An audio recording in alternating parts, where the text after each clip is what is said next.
Hello, it's Whitney from EcoVeganGal.com, and welcome back to another weekly Q&A video. I am extra excited about this one because I am joined by one of the most amazing people in the plant-based world, I think, which is Julieanna Hever, the plant-based dietitian. She's going to be joining in to answer some of the questions that have already been asked ahead of time, and she's going to be here to answer your live questions. So any of you who are watching live right now, start coming up with any new questions around, what would you say, Julieanna? Dietary questions mainly, nutrition. What else is it that you specialize in? Fitness. Oh no! Hold on. We're getting a repeat here. That's on my end. Sorry about that. Go ahead, Julieanna. Oh, fitness would be another topic I'd love to talk about. Yep. So fitness and nutrition are your two biggest specialties. You've also written an entire book about gluten-free eating, so we definitely want to touch upon that at some point. Here's Julieanna for all of you. And why don't you tell them your website real quick so anybody watching can go check it out if they want to look into and get some ideas for questions. Okay, plantbaseddietitian.com. Fantastic. And everyone, just so you know, not only did I plan this hangout ahead of time, which is the first time I've done this so far, but you can also go right to YouTube right now to not only watch this, but I've already started listing resources there on YouTube, so you can follow along with some of the things I'm going to be talking about, including Julieanna's website. So check that out. The link is right on YouTube /EcoVeganGal, or you can go to the Google Plus page. Now the Google Plus page is really the place to be if you're watching live, because that's where you can ask your questions. Unfortunately, with the way the internet works, people ask questions from all over the place.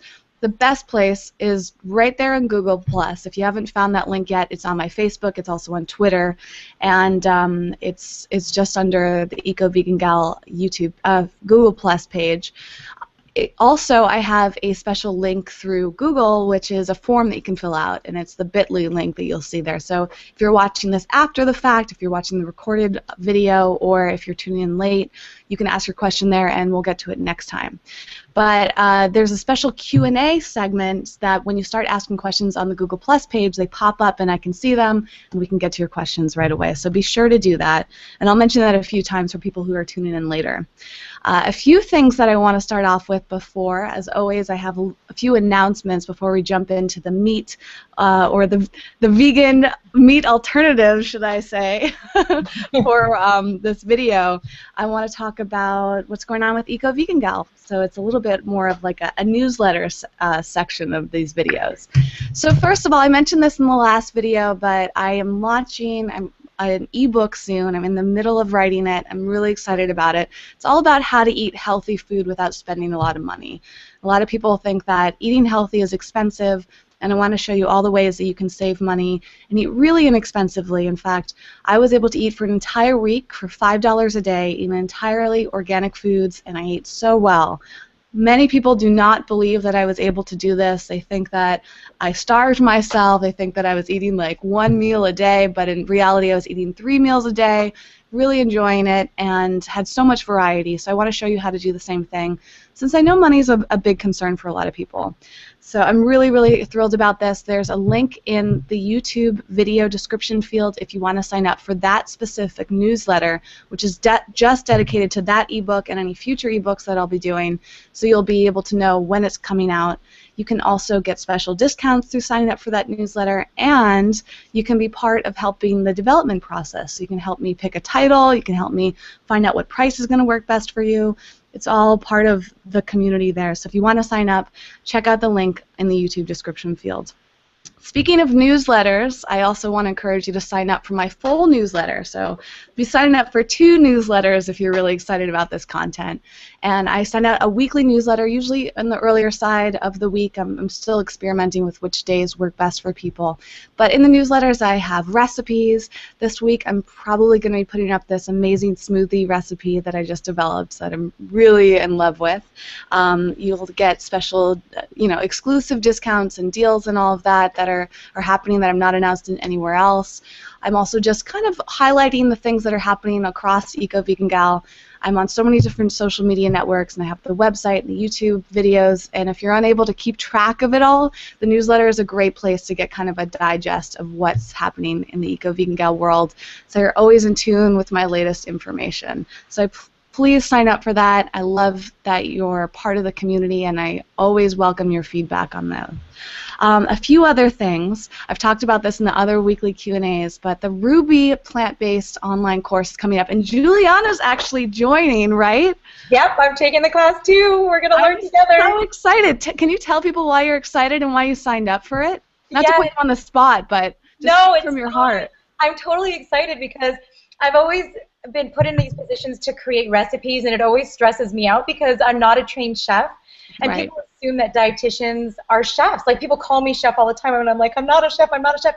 But I love cooking, and I love food, and I do enjoy recipe development when I get on a flow.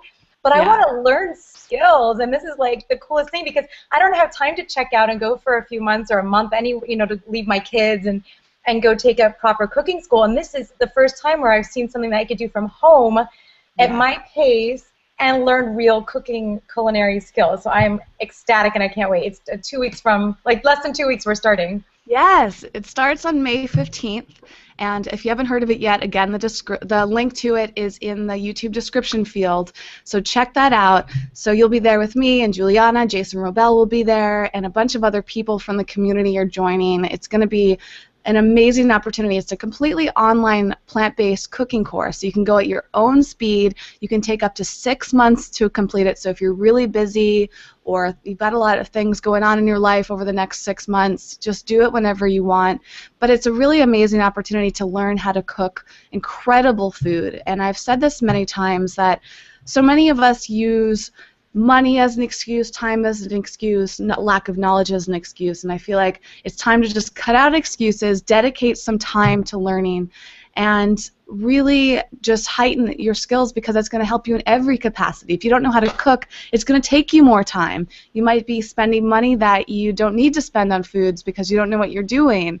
You might not be making food at home because you don't know what to make. So taking a course like this is a really great way to continue your education and get honed in. It's not just for professionals, even though it's kind of marketed that way. It's for everyone. But in the end, you're going to feel like a professional or maybe even become a professional. You'll be certified, so you could actually use the skills that you learn to make money, whether you're writing books, teaching classes, developing recipes, or you can just use the knowledge to make incredible food for yourself, your family, your friends. I'm so excited about this, so please check out the link that I've provided in the description field below. You only have less than 2 weeks to sign up for it. 2 other ways that you can learn this year are the retreat in Costa Rica that I'm part of. It's called the Raw Star Epic Living Retreat, and I am so excited about it. It's less than 2 months away, and this is a 7-day time for you to go take an amazing transformational vacation/learning experience. If you want to learn more about raw foods, yoga, Pilates, eco-living, this is the place to be. I'll be teaching eco-living workshops there. Jason Robel and Fully Raw Christina are going to be teaching about raw food, and we've got someone specializing in Pilates. Her name is Amber, and this amazing woman named Koya who's teaching acro yoga. We'll be in Costa Rica on the beaches, going to the waterfalls, going on hikes, doing stand-up paddle boarding. It's really going to be phenomenal. So if you're looking for a vacation and or a time to just transform your life, if you've been holding yourself back in one way or another, this type of experience is amazing. And all the information is on the website epicself.com, which is of course linked down below. I'm not only excited to teach there and just hang out and relax and do all of that, but I really would love people like you to join because I'm really looking forward to just getting to know people on a deeper level. Another opportunity to do that is later in the year, at the end of October, I'll be on a vegan cruise, which I'm really excited about. I've never been on a cruise before, and I'm going to be doing a food demo there. This one is very different from the retreat in that it's just vegan food in general. It's mostly cooked food, and I'll be there with Isa Chandra Moskowitz, Miyoka Skinner, Black Metal Vegan Chef from YouTube, Vegan Zombie from YouTube, and I'll be teaching my demo with Jason Rouxbe, who's also on YouTube. So we're all coming together to show you how to make incredible vegan food while on a cruise in the Caribbean. So it's another amazing vacation opportunity and an incredible time to mingle with people. This is going to be a lot bigger than the retreat.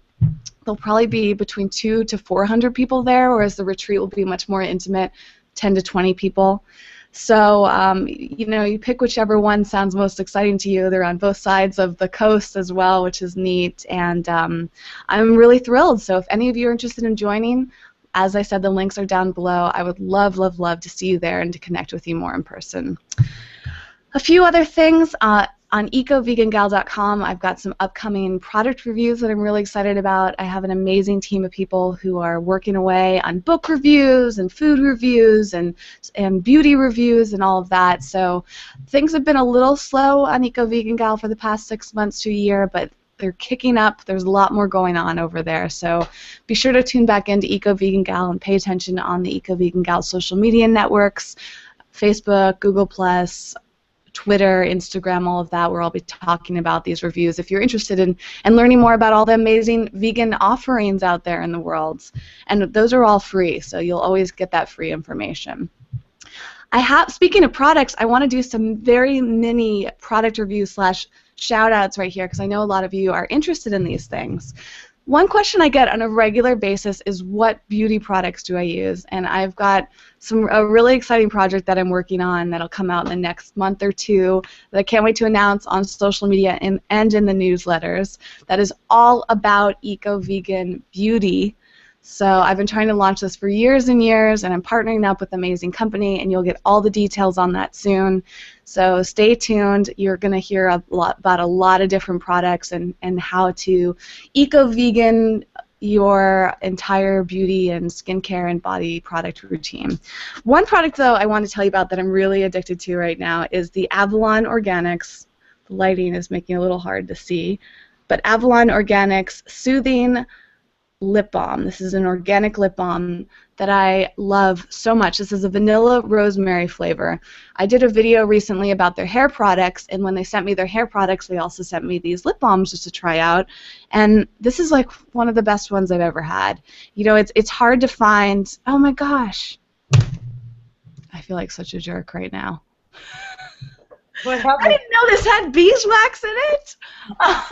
This whole time I thought this was beeswax free, and now you're finding on air that I've made a big mistake. All right, well, here's the thing. This is a great time to talk about beeswax. So, you know, this goes to show how important it is to read labels. So it's kind of like putting my foot in my mouth live here, but I'm not really that embarrassed because I feel like this is a really important subject matter. First of all, not all vegans choose to avoid bee products. I think it's important to educate yourself about why or why not to avoid bee products because everybody's going to have a different opinion on this.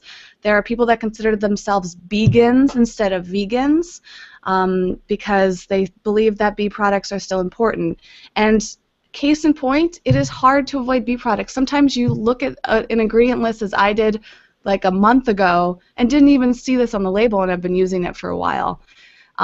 It's frustrating when that happens, and that mistakes happen, of course, so what are you going to do? You know, we can't all be perfect. They're going to come into our lives. But to be completely honest, I go back and forth when it comes to bee products. I don't regularly buy them, but every once in a while I'll make an exception to try them. Maybe it's someone gave me something, or I'm at a restaurant and I accidentally get something that has honey in it. It's not the end of the world to me. It's much, much different to me than meat or dairy. But, you know, really has to come down to your own personal opinion and your own comfort level.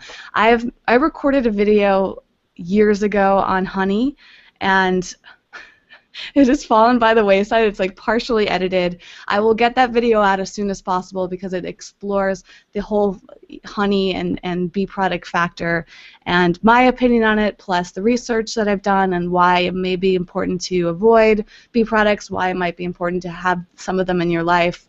But I would love to hear your opinion on it. You know, what would you do in this instance if you were using a product like this and you realized that it had bee products in it and you completely didn't notice it? what do you do? I mean, I could throw this out, but that would be kind of wasteful, right? And in a way, it'd be disrespectful. I mean, the bees have already been used, so throwing this out is not going to help them or me or the environment, right? Especially because this product tastes so good, and I'm sad that it's not entirely vegan. But I would love to hear your opinions on this. I think it's a really great conversation, and I always invite you to do your own research there. One thing that I can promise that is vegan, though, is this book, Rawvolution. I am loving this book right now. It started to get really hot in Los Angeles, and I'm always craving raw food. I'm also always trying to incorporate as much raw food into my diet around the entire year. And this has been one of my favorite books, on and on. The link to both these products is in the description, so if you're not entirely vegan, if you're vegan, you can find the link to Avalon Organics product in the description too, as well as this one. And I just love this book because it's super simple. It's beautiful to look at, and the recipes are probably the easiest raw recipes I've ever seen before. I've been making this beautiful cucumber dill salad. Let me get here on the screen. There's also, what else was I making? There's sunflower seed cheese. I'm going to be making this cauliflower couscous soon. It's super easy. It's just cauliflower, lemon juice, olive oil, black pepper, sea salt, parsley, mint, cilantro, and some Greek olives. And all you do is mix it all together in a bowl. So it's showing how simple and easy, and honestly, a lot of these recipes are going to be quite inexpensive as well. Maybe I'll even price them out for you as part of the book I'm working on. But I really love this book. So if you're looking to add more raw food into your life, if you're very curious about raw food, this recipe book is just phenomenal. It's based on a really wonderful restaurant in Los Angeles. They used to or still do have a restaurant in New York. I can't remember if that's still open, but it's great. It's simple, raw food. So check this out. All right, let's move on to the questions. So again, if you are watching live, I started to see questions coming in here or comments. Those are all coming in through Google+. So that is the place to ask your questions. I'm trying to track questions coming over from YouTube as well. Let's see if any of those. Oh yeah, I did get one from Jolynn. So, and she says she's in the middle of taking the Ruby plant-based course right now, and she thinks it's awesome. That's great to hear, Jolynn. Thank you so much for your feedback on that. All right, so I'm going to jump into some questions that have already been asked. So these have been asked through either last week or the previous week's Q&A video, or they've been submitted through the form. There's a bit.ly form that I have a link to in the description field and also on Google+. So check that out if you want to submit your question for future. They're starting to add up fast, so you want to get your questions in there soon because I've now planned out questions for the next 2 videos. So be sure to get them in as soon as possible. This one came from a woman named Lexi, and Lexi says, I'm not completely vegan yet, but it is something I am currently working toward. I've been vegetarian for a little over 3 months now. I'm a college student, so it has been hard to get vegan options in the dining hall. Okay, this is a long question. I have told my parents about my new endeavor into veganism, and they have been mostly supportive. I do, however, need advice on how to tell my boyfriend. He still has not noticed that I haven't been eating meat. He is very stubborn, and I know he will think I am a crazy person for doing this. He will probably challenge me on why I'm so passionate about veganism. If you have any advice, it would be greatly appreciated. So I love this question. It's becoming a more and more common question that I'm receiving, and I'm actually thinking about doing an ebook on this topic as well because I see a lot of people struggling with how to talk to other people about their choice to be vegetarian and or vegan. And I think it is, something that we all go through. I went through it as well. I've been vegetarian for 10 years now and coming up on 10 years. Oh wait, or was that last year? I think it's actually, this is my 11th year. It's hard to keep track after a while. It's been so long. And I went vegetarian and vegan when I was in college. And you're still, in college especially, is a very transformational point in our life. We're still figuring so much out about our lives. And of course we're figuring that out throughout our entire lives. But I feel like college is kind of that hub. And that's why I love this question because it's kind of like you're starting to figure out what you want to do with the rest of your life and how you want to set yourself up. And it can be a little bit tricky because you're still young and you're still sensitive to other people's opinions and thoughts on you and all of that. And, that's something that may not go away again, but it's heightened there. So here are a few things that I advise. I think it's really important to recognize that when you make a choice such as going vegetarian or vegan, you're completely re-examining your life. You're re-examining your values. You're thinking about life in a whole new way, and it can be really intense. And everybody has their own inspiration, their own reasons for doing it. And I think that it's very, very important to just spend a lot of time with yourself and hone in on exactly why you've decided to make this decision or you're thinking about making the decision. For me, not only do I take that time, but I spend a lot of time researching it. I was doing a lot of book reading 10, 11 years ago. There weren't quite as many resources online, so I was just reading book after book after book. And again, the books back then, too, were nowhere near like they are today. We have so many great resources. It's kind of overwhelming, and that's part of the reason why I do these Q&As, is I want to just keep you up to date on books like this one and everything that I'm discovering on my own journey. And you're so fortunate now that you have things like video hangouts and YouTube and all these incredible websites, and you can go to events and all that. And you can make friends online too. I think that that's huge. I had no friends at all. I didn't know anyone. Maybe I had some acquaintances, but no one really close to me.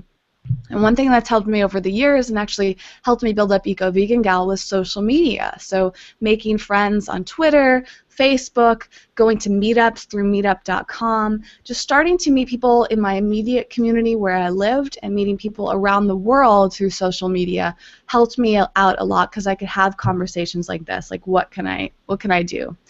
This also explains why it's challenging for other people to understand it. So going back to that re-examining our lives and our values, other people might find this really unnerving because suddenly this person they know is shifting so much. They might start to question whether they want to shift or they need to shift or whether this shift is going to separate you. And this can especially be true when you're in a romantic relationship. Like Lexi, she has this boyfriend and she's kind of quietly started to make these decisions to be vegetarian and maybe even vegan. So little that her boyfriend hasn't even noticed. And that can be very common too, because a lot of times the food that we eat is done in private, or if you're dating somebody, you don't see them every day. Maybe they only see you for like one meal, but they don't know what you're doing. And if you order a salad or a pasta dish or something, they're not going to notice that there's no meat in there, right? But one day they will, so it comes down to what you're going to do. The number one thing I would say is to find a time where you can sit down and have someone's full attention. So in Lexi's case, her boyfriend, just finding when he's not distracted, when he's not stressed out, when he's in a really open place, maybe you set up a special date or something and you can have this conversation. You don't have to put pressure and make it a big deal. Just say, hey, can we sit down and can we chat? Can we have a heart-to-heart? And not making it seem like it's going to be a scary thing, just being very positive and light about it. And going back to what I was saying before about doing your research and taking time for yourself, that is so important to do before you have this conversation because you can get very clear about why you've decided to do this. And I think that is so important when you go into these conversations, whether they're with a romantic partner or a family member or a friend or whoever it is that you want to break the news to.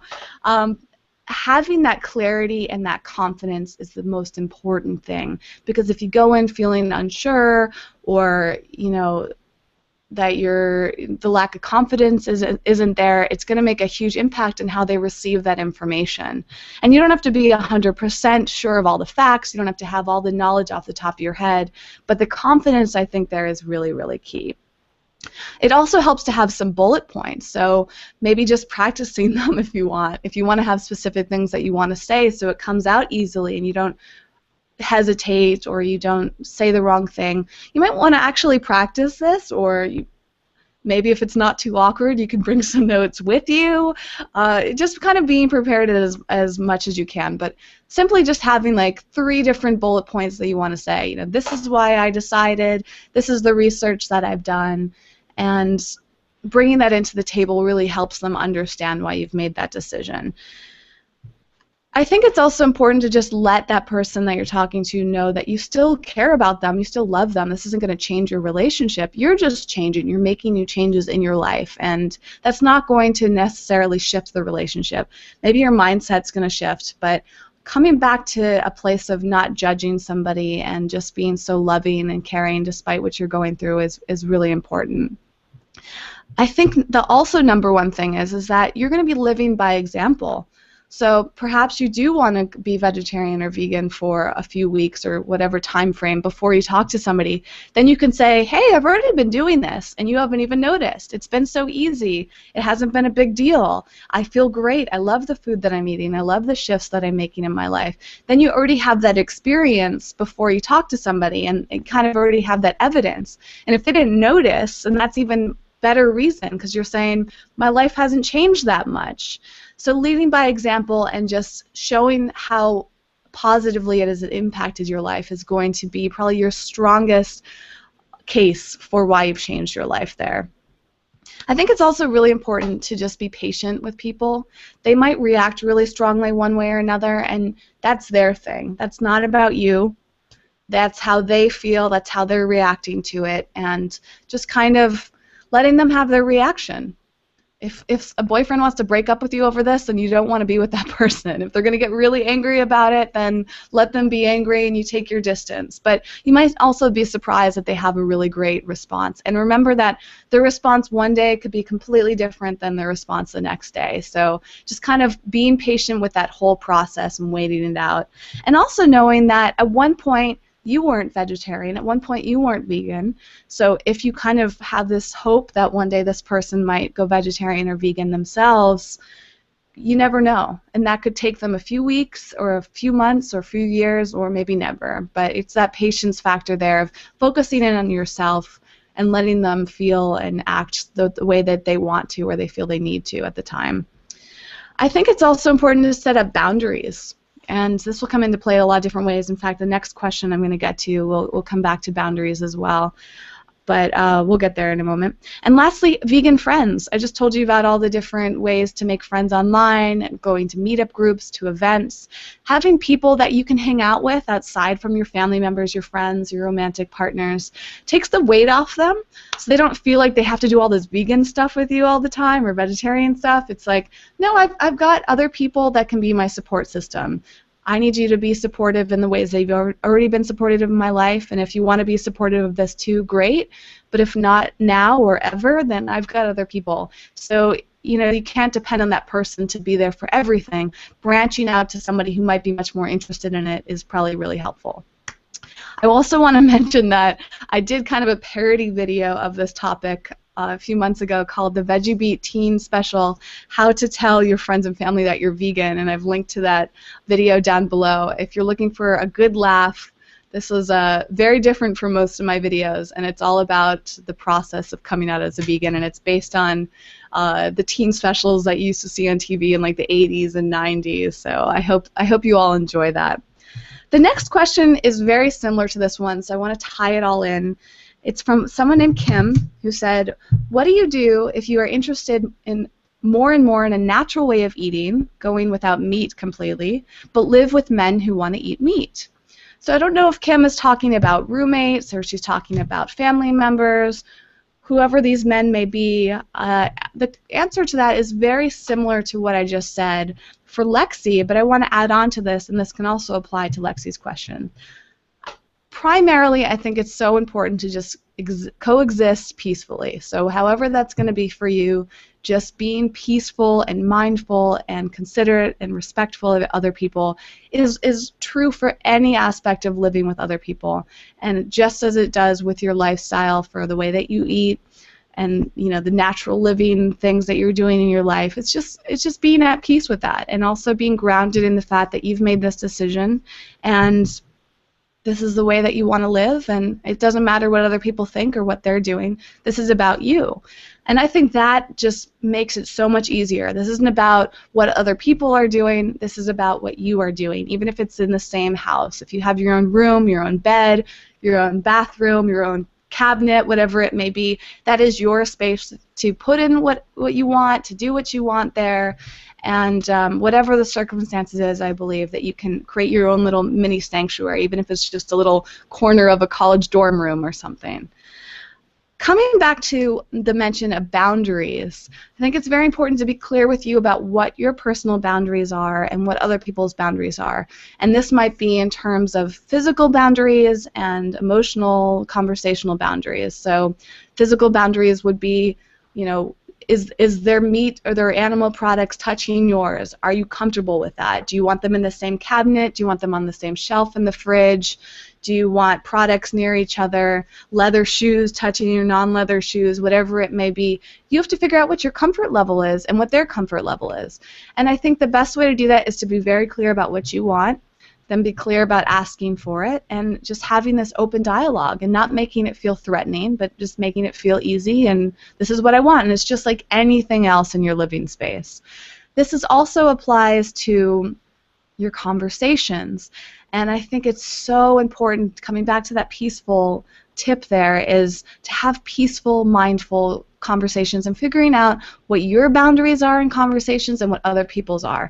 They might want to receive a lot of information, or they might want to never hear you talk about your natural, vegan, vegetarian, whatever it may be, way of life. Some people just don't want to hear it, and I think it's very important for you to respect that. You might also set a boundary of not wanting to hear about how much they love the steak that they're eating, or how much they love this dairy-based ice cream. You also might want to set a boundary of them not teasing you or patronizing you or whatever. Like, whatever's going on there, I think it's very important to be clear, either from the beginning or once something uncomfortable happens, getting very clear with them about what you want versus what you don't want. It's also important to, as you're figuring that, try to avoid not talking about your life and how much better it is or whatever too much, because that can really repel some people, and you'll become the roommate that, or the person in the family that is always talking about how great their lifestyle is and how what you're doing is so much better than theirs. And I've noticed this with my own family members. My mom tells me about this all the time.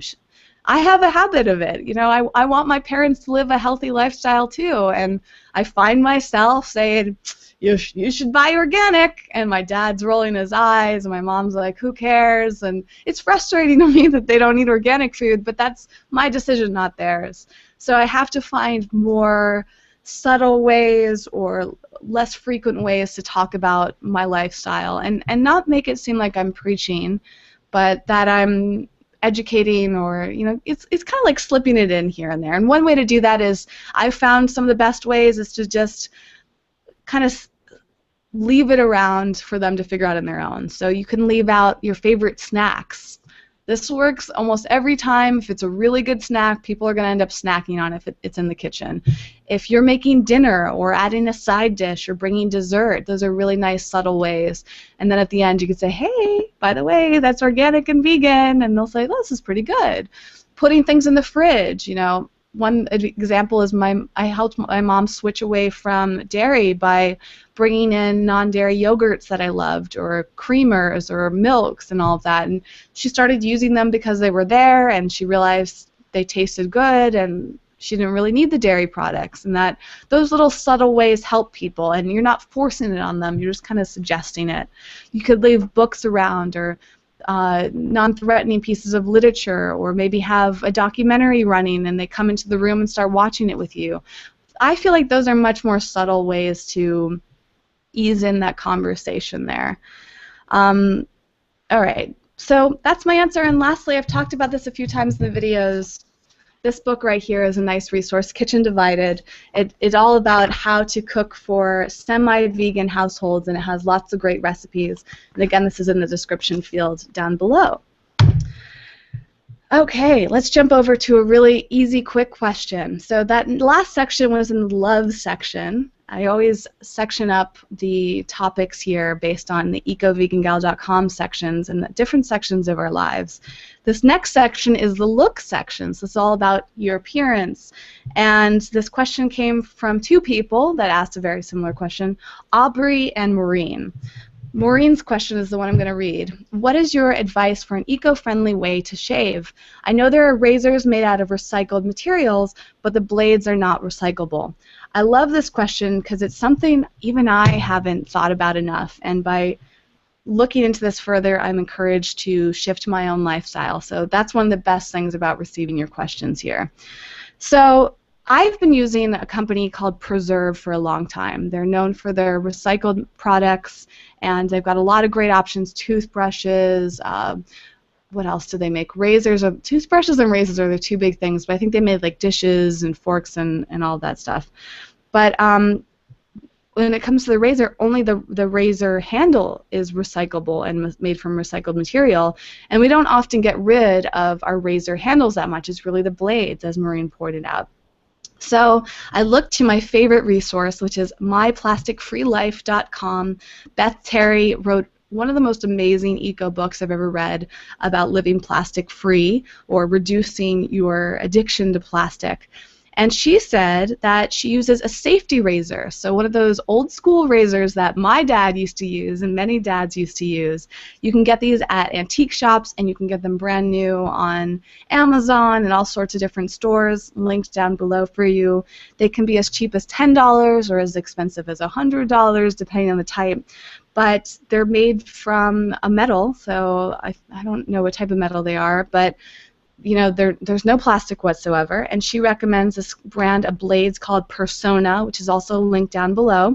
You can get a big box of 100, which will last you years. There's no plastic in the box. It's all cardboard. You just put it in the safety razor and you shave away. Men or women can use these. So I'm going to be switching over to that as soon as I run out of my blades. There may be some ways to recycle blades, but coming from Beth Terry and her research, I would say that I would eventually switch over to a safety razor if I were you. Men can even use a straight razor. I'm not sure about women. That seems a little bit scary. But yeah, I would love to hear your feedback on that. The next question is the ACT section. So ACT is usually about eco-friendly changes in your home, your work environment, when you're traveling. This question came from Jan. Is there a safe method for popping corn? I'm concerned about the non-stick surfaces and hate to use too much oil. This is a great question. So number one, corn is a phenomenal snack. However, a lot of corn is GMO. So number one is to get an organic, non-GMO popping corn. I've linked to one or a few down below. You can easily buy. They're not that expensive. A couple different ways that you can make popcorn without using oil or without using BPA or non-stick surfaces. Number one is to get an air popper. And they do make BPA-free air poppers linked down below. They still have plastic in them, but they're generally safer. There's a great one from Cuisinart that I listed down in the description field. And you can also just use a stainless steel or ceramic pot, pan, or skillet. And my top two recommendations there would be All Clad and La Creuset. Those will also link down below. Those are big investments, but you'll have them your entire life. You can get them secondhand sometimes. You can get them from family members. Ask for them as gifts. I invested in All Clad a while ago. I love my stainless steel pan. So it's really wonderful, and you can just put the popcorn in and actually just shake it in the pan so it won't burn, and you might not need to use any oil. If you feel like you need to use oil, I would recommend coconut oil, an organic coconut oil. It's got a high smoke point. It also adds a really nice flavor. And I linked to a few of those products down below as well. Lastly, if you're looking for a non-stick pan, there are a few that are eco-friendly. Excuse me, my throat got really dry. I'm a little skeptical about some of these eco-friendly non-stick options, but from my research, there are a few that I would recommend. One is Cuisinart. They have a great line called the Green Gourmet. Wow. Also Green Pan and this brand called Organic. And those are all linked down below. You want to look for a pan that is free of PTFE, which is Teflon, PFOA, and sometimes cadmium. So just be sure to do some research before you invest in an eco-friendly nonstick pan. Check out what other people are saying. Delve into it a little bit more about the specific brands that you want to get.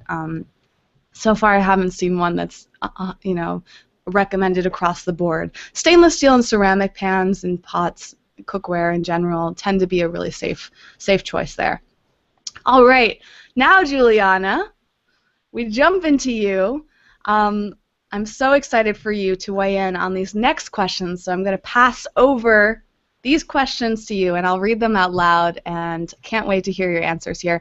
But first, I wanted to ask you if you felt like weighing in on any of the topics I've already mentioned. Did anything come to mind, or anything in your experience, maybe with cookware, maybe with shaving products, or even how to talk to people about going vegan? Oh yeah, I always have an opinion. I love that. We're very opinionated.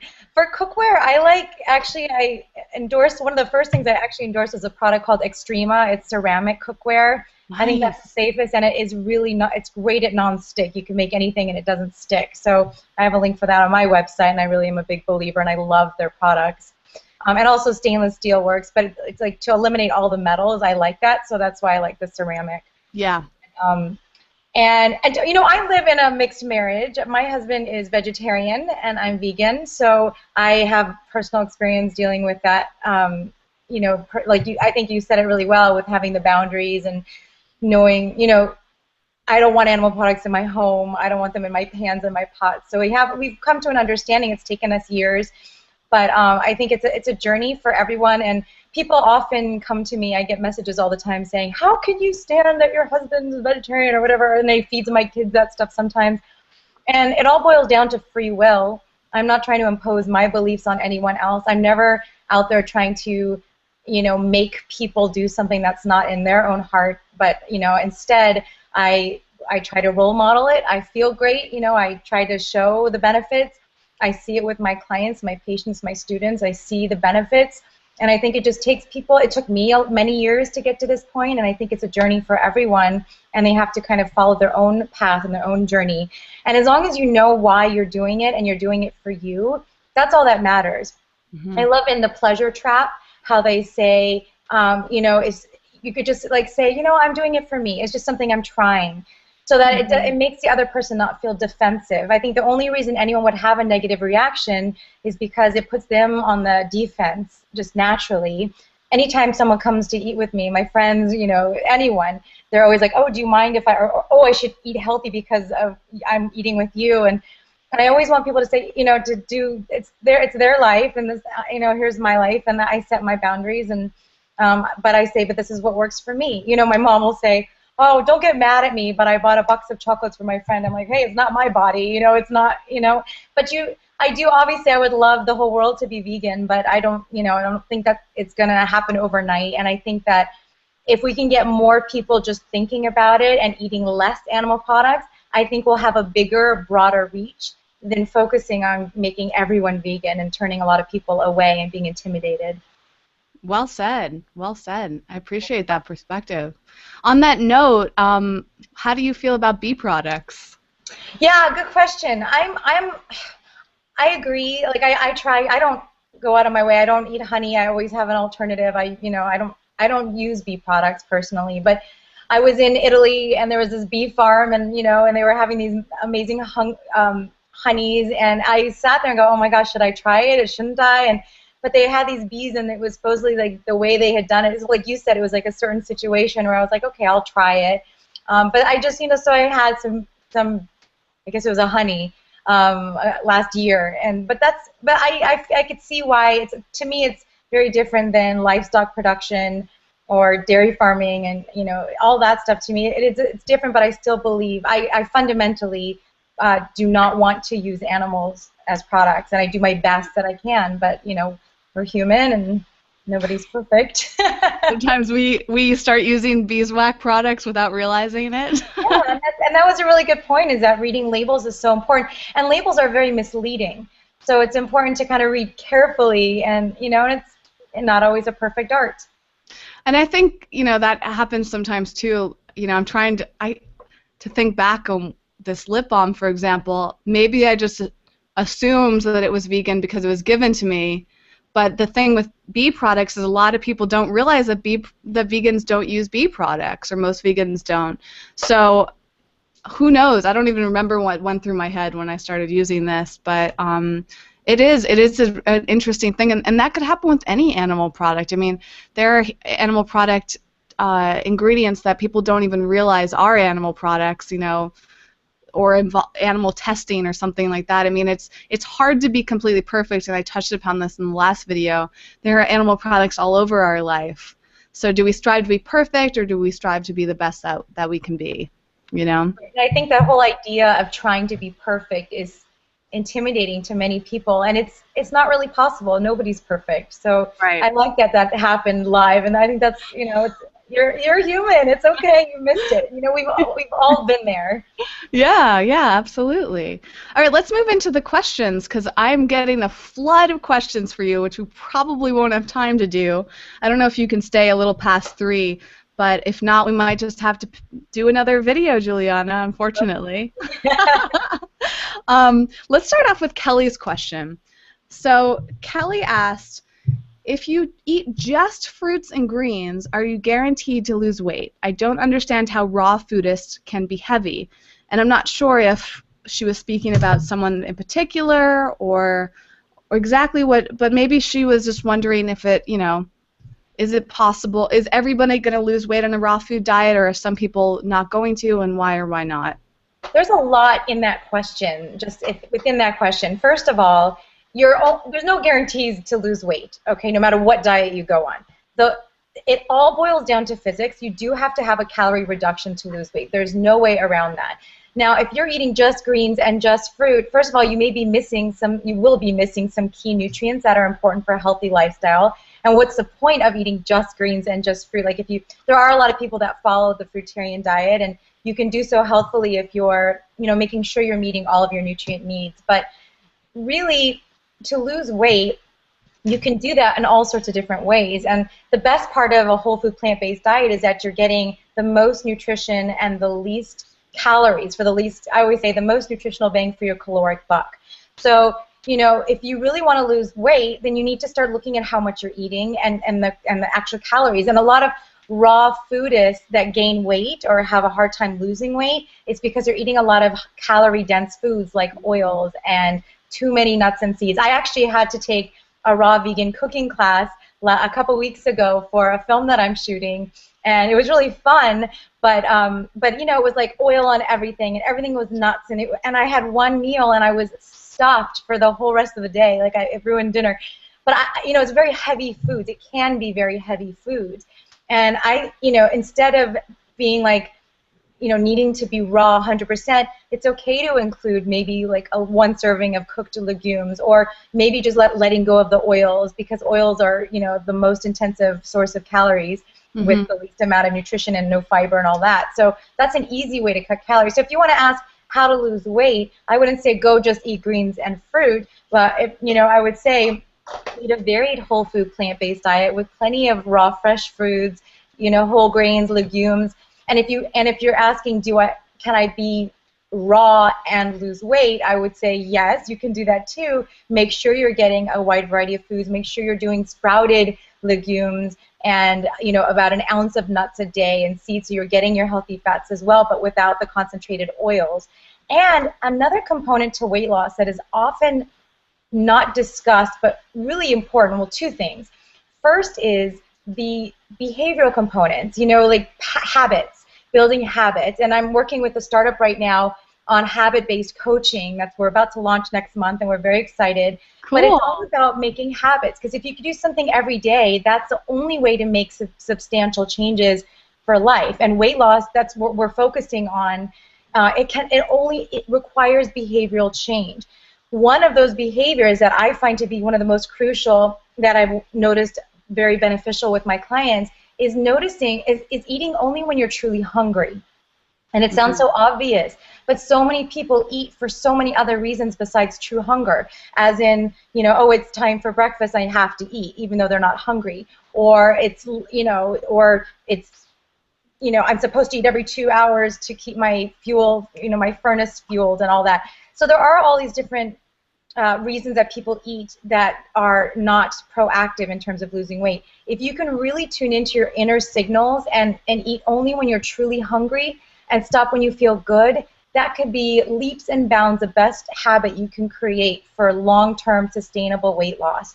So you don't have to eat just leafy greens and fruit. If you want to, you know, go ahead, but watch all your nutrition, make sure you're getting enough protein and all that stuff, which is, it's easy to do, but you have to be aware of it. Make sure you're getting your B12, and you don't want to become nutrient deficient no matter what diet you're on. Mm-hmm. So weight loss should be a varied, whole food, plant-based diet, and it should be really tuning into your inner signals. Listen to hunger, listen to satiety, and create healthy habits.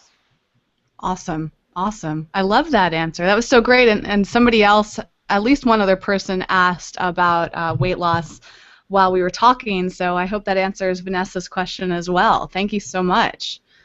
The next question we have here is also from Kelly. What foods in the vegan diet are giving you energy? I am vegan and feeling severe adrenal fatigue. I'm concerned because I'm thinking I might have to add back in organic eggs or fish, and I don't want to, but I'm really not finding the vegan diet satisfying at all. There doesn't seem to be much to eat: beans, nuts, grains, veggies. But I find that so fascinating because, well, first of all, energy foods, and immediate energy comes from carbohydrates, right? Carbohydrate turns into glucose the fastest, especially from like simpler carbohydrates like fruits. You know, like that's like instant energy. If you've ever, you know, eaten a banana and you could run forever, or if you know, have a green juice and you're just bursting with energy. So all of the foods, like what's wonderful about the whole food plant-based diet is it is primarily like a high carbohydrate diet, which is a wonderful thing. It's a very energy infusing entity. It's like one of the best energy producing diets on the planet. And it's just funny to think, oh, I'm going to jump back to fish or eggs, because those are the opposite. They're high in fat, they're high in protein, so they're not energy producing. Those are the most energy intensive. Like, it takes the most energy to create energy, to digest and absorb those high protein, high fat foods. So you're much better off going for the plant foods.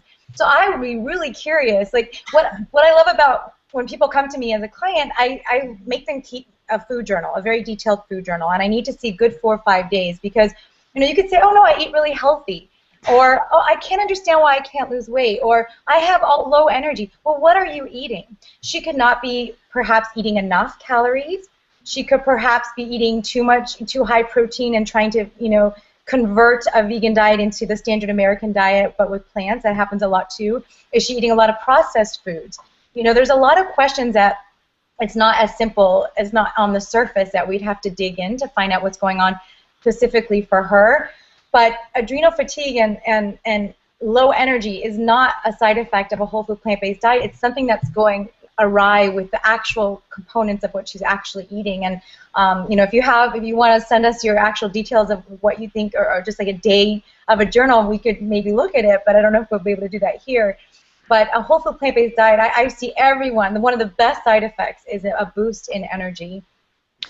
You know, Julieanna, that makes me think that might be a cool thing for you to do on your YouTube channel. So for people that don't know, Julieanna has a YouTube channel as well, and she makes these short little videos with great information. That would be really cool, as if you had people, maybe just a few, or maybe on a regular basis, people send in, and you can kind of use the analysis to show other people what they can shift in their life too. I'd be really interested to see that. That's a good. You're always full of good ideas. I like that idea a lot. Thank you. Well, let's talk about that more. I can reach out to Kelly, and maybe we can just start from there, and we can make that like the second half of this video or something. Yeah, that sounds good.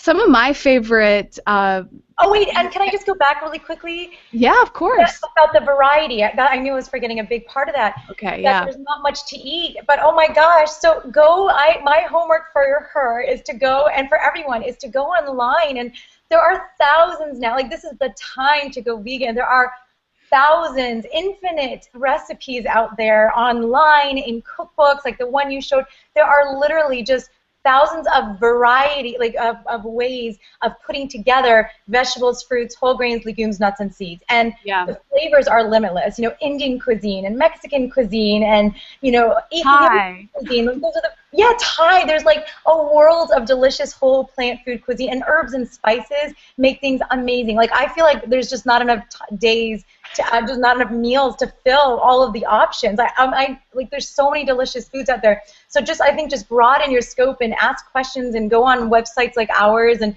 you'll find different ideas. And there is no lack in a whole food plant-based diet. Even more reason to take the Rouxbe course, I think, because that's where you'll learn how to make a variety of amazing foods. So, yes, just saying. Yeah, join us.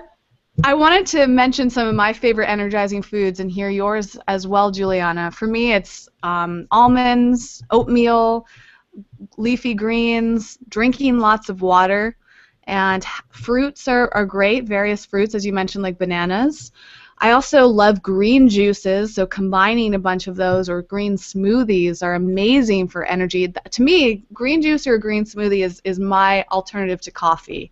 And I drink tea from time to time, caffeinated tea like green teas, which are amazing for energy, but I often find that just having a smoothie or a juice is like all I need. And another product I actually love that I don't have on hand right now is called Energy Matrix, which is my favorite, like energy if you want that, you need that extra boost or something. It has like all these amazing mushrooms, all these organic ingredients. They don't use any sugars. I think it's sweetened with stevia. So if people are looking for natural sources of energy, there's just so many options out there that are so simple that your body recognizes and jumps into. It doesn't have to be coffee, and it doesn't need to be animal products. What about you, Julieanna? What are your favorite or top recommendations? Yeah, I mean, when I feel like a lull in energy, which is very rare, I have to say, it's very rare that happens if I'm sleep deprived or something.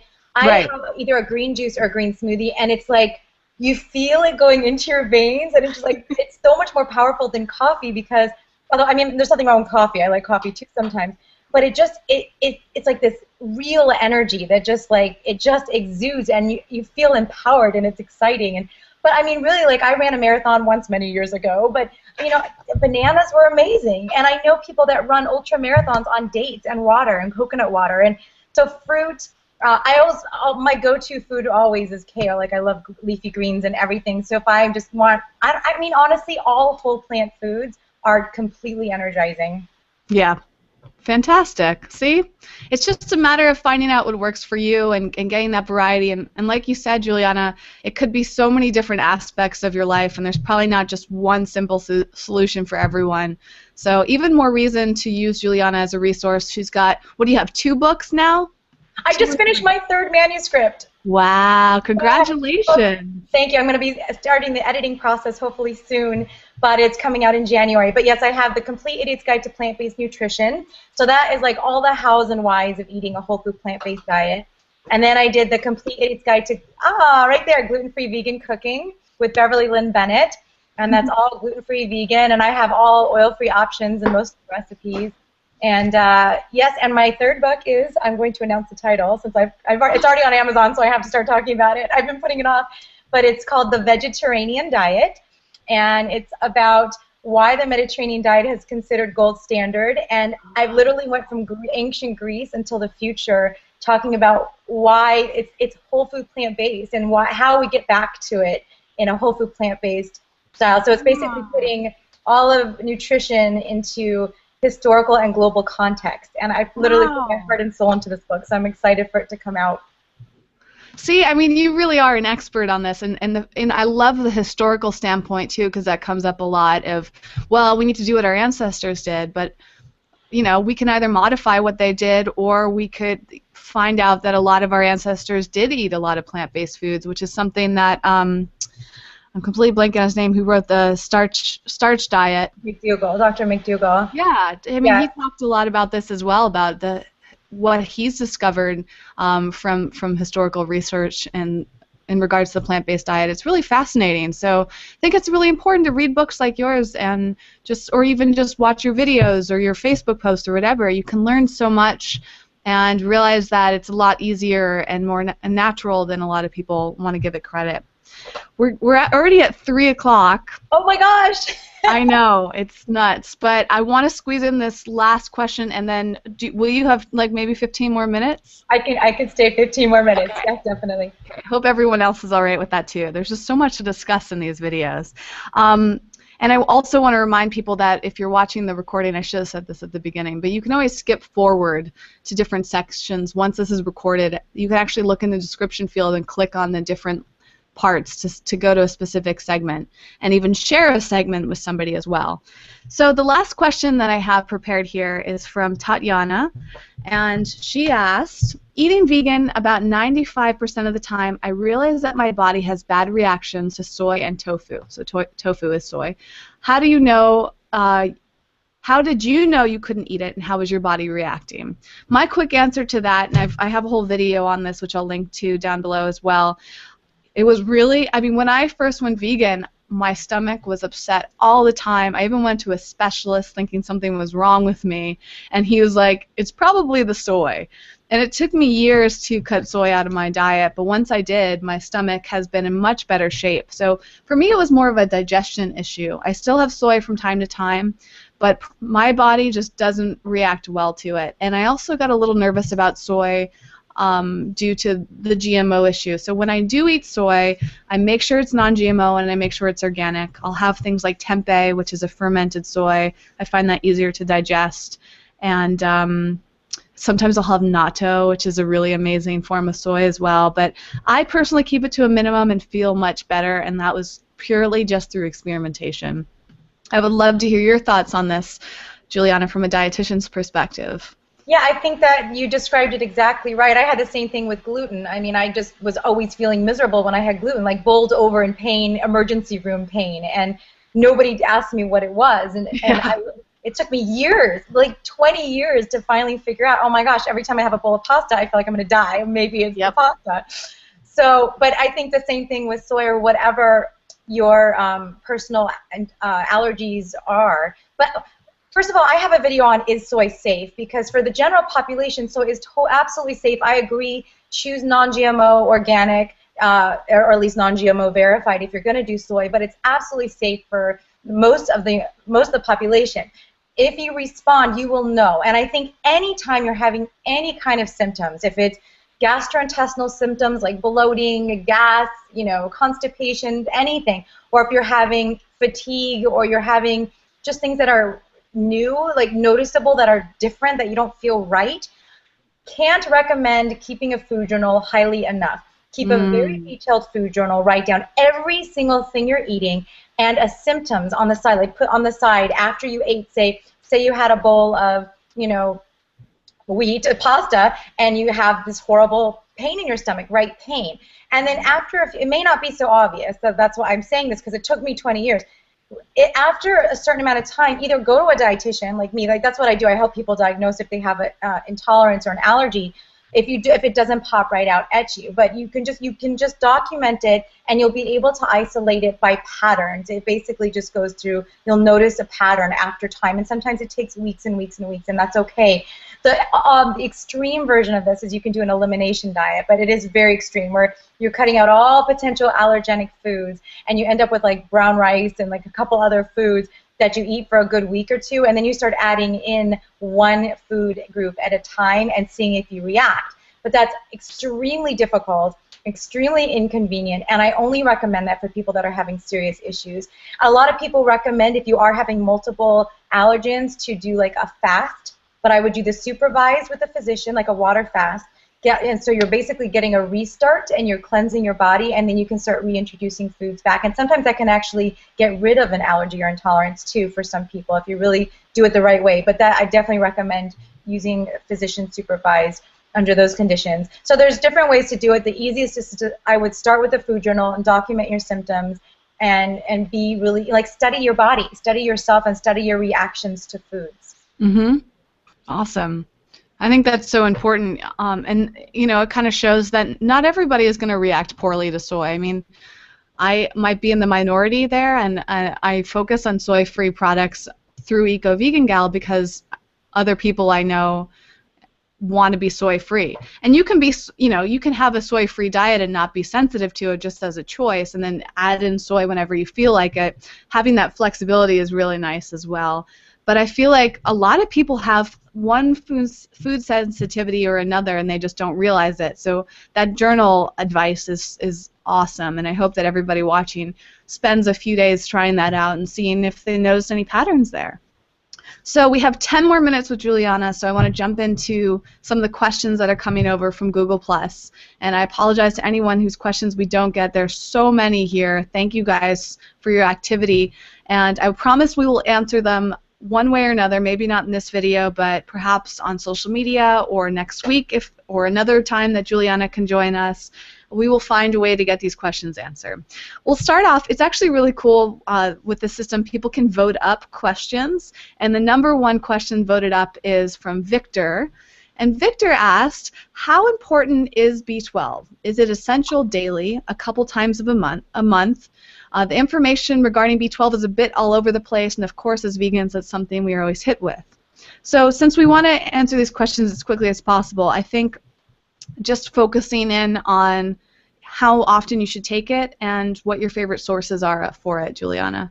Okay, I'm so grateful, Victor, that you asked this question, because I am begging all vegans out there, please, please, please mind your vitamin B12. It is the only nutrient we cannot get from plants. And I do have a video to B12 or not to B12, but, because it is so important, and it's like such an easy fix. You know, it's so easy to just take. And here's what I recommend. I recommend absolutely just taking a supplement. That's the one supplement I recommend unless you're D deficient, and that goes across the spectrum of all diets.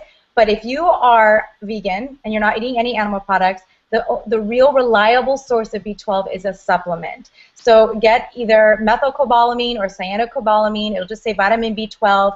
We need about 2,000 to 2,500 micrograms a week.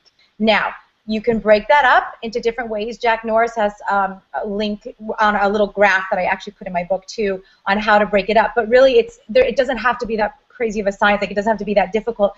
Take 1,000 micrograms 2 to 3 times a week. That's the easiest way, I think. You get the 1,000 microgram pill. It's a dissolvable under your tongue. It's a tiny little thing. We also have a spray one. My kids just sprayed in their mouth one time. It's 500 micrograms. But kids need slightly less.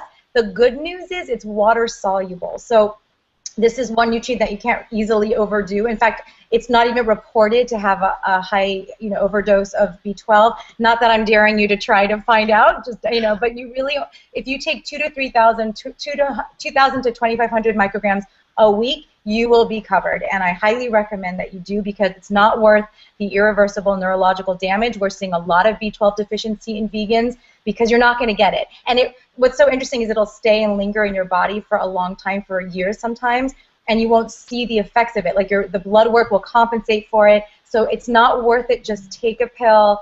That's all. It's not worth the hassle. It's really simple. It's not expensive, and it can save your life. That's wonderful. We'll link to the products that you recommend as well. So I'll get those from you, Julieanna, and we'll put those all in the description field as well, so people can purchase those and start using them. Thank you. It's funny that you hear that B12 is important pretty much everywhere you go, but the sources and the frequency that you take it, it is very confusing. So thank you for clearing that up. The next question that I received is from Michelle, and this is there such thing as too much energy? I enjoy being active, but I find it hard to give myself rest days and regularly work out 6 to 7 days a week. I also count calories, and I'm not sure if I should adjust my nutritional needs based on this activity level. So basically, is there such thing as too much energy? Should you give yourself rest days? And how should your caloric intake relate to your fitness regimen?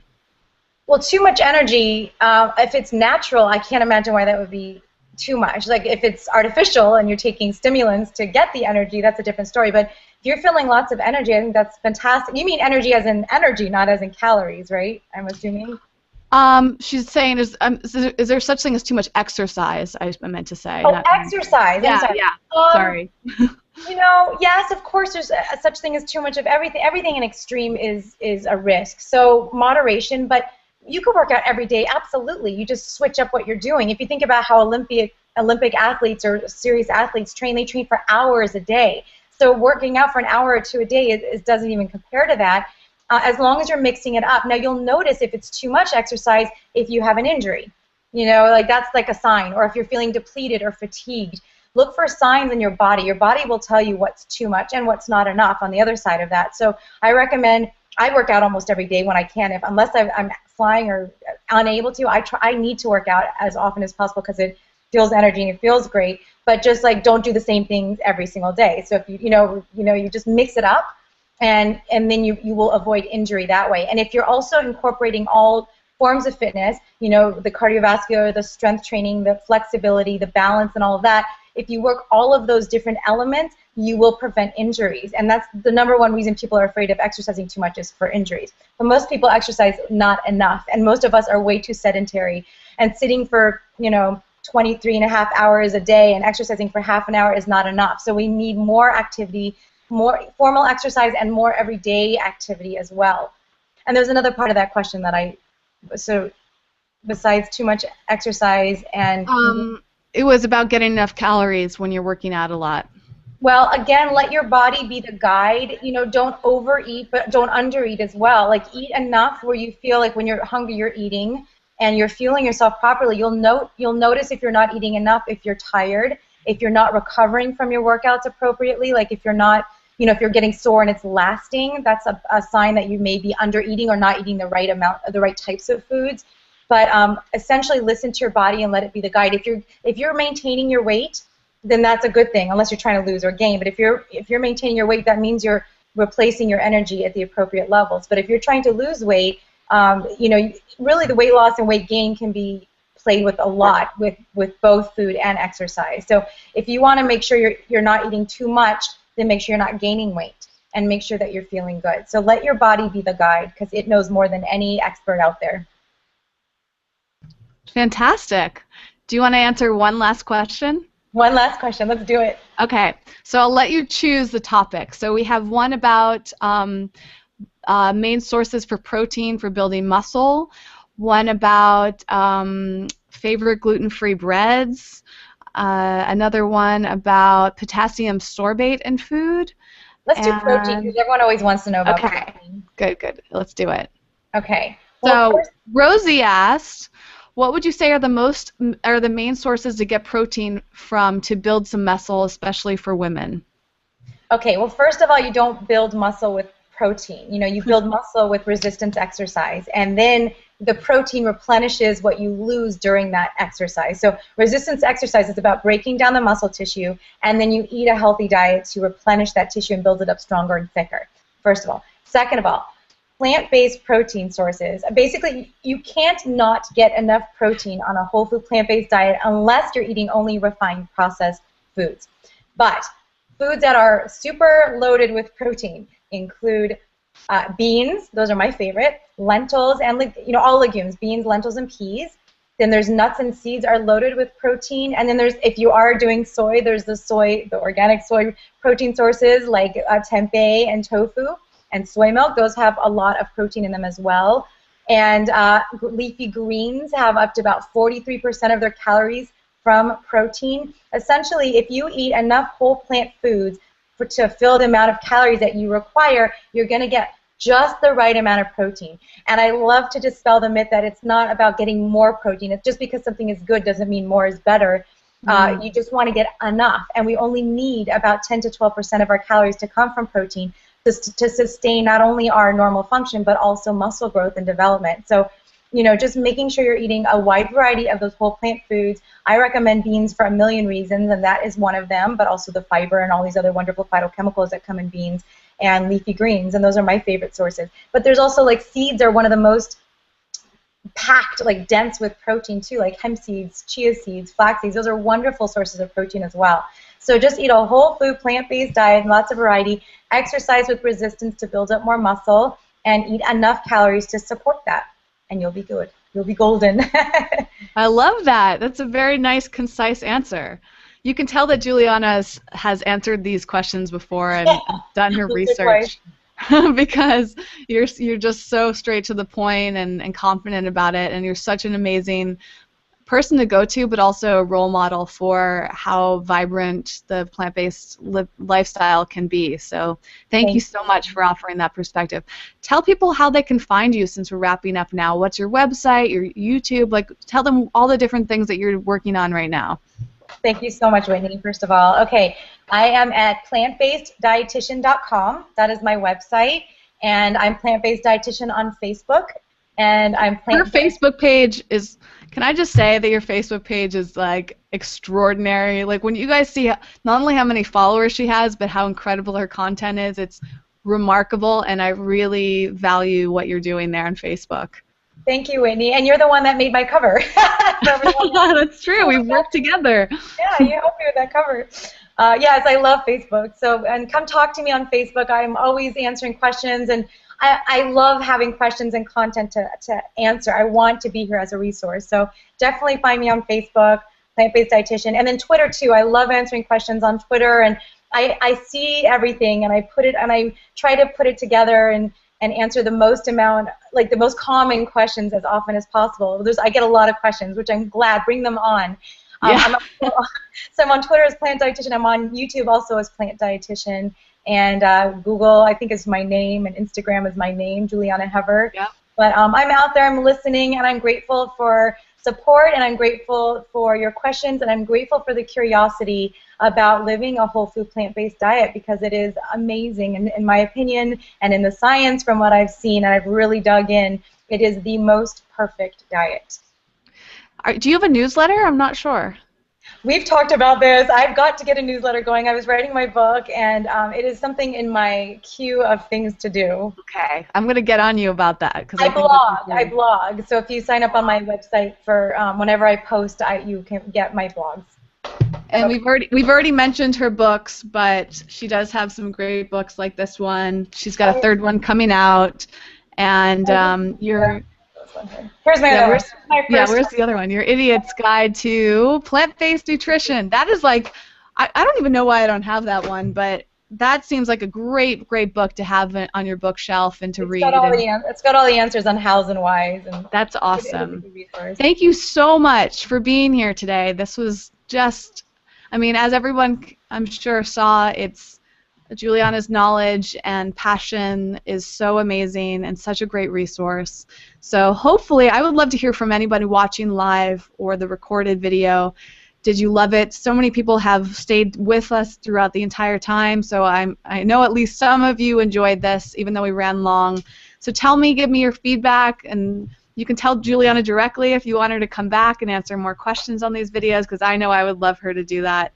Thank you, everybody, for watching. Be sure to go to YouTube after this or during this and check out the description field. You'll find the link to Julieanna's site, my site, links to social media accounts, my newsletter, which I would love you to subscribe for, and just being part of the community. This is where the questions are answered.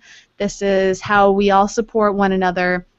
I don't see this as me talking to you. I feel like we're all in this together, which is why I started this Q&A, is that you guys can be part of this conversation, and we can all learn from one another, which happens all the time. So thank you once again. Be sure to subscribe to this channel if you're enjoying this content. I do more than the Q&As, do all sorts of content on the vegan lifestyle, sharing my experience, as does Julieanna, so be sure to check out her channel as well.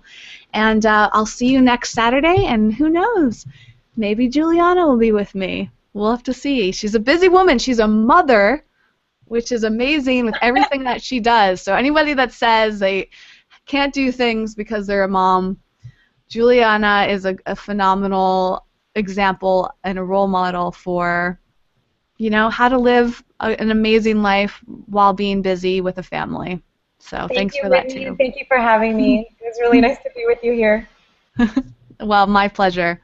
Thank you all again, and I'll see you next time. Bye.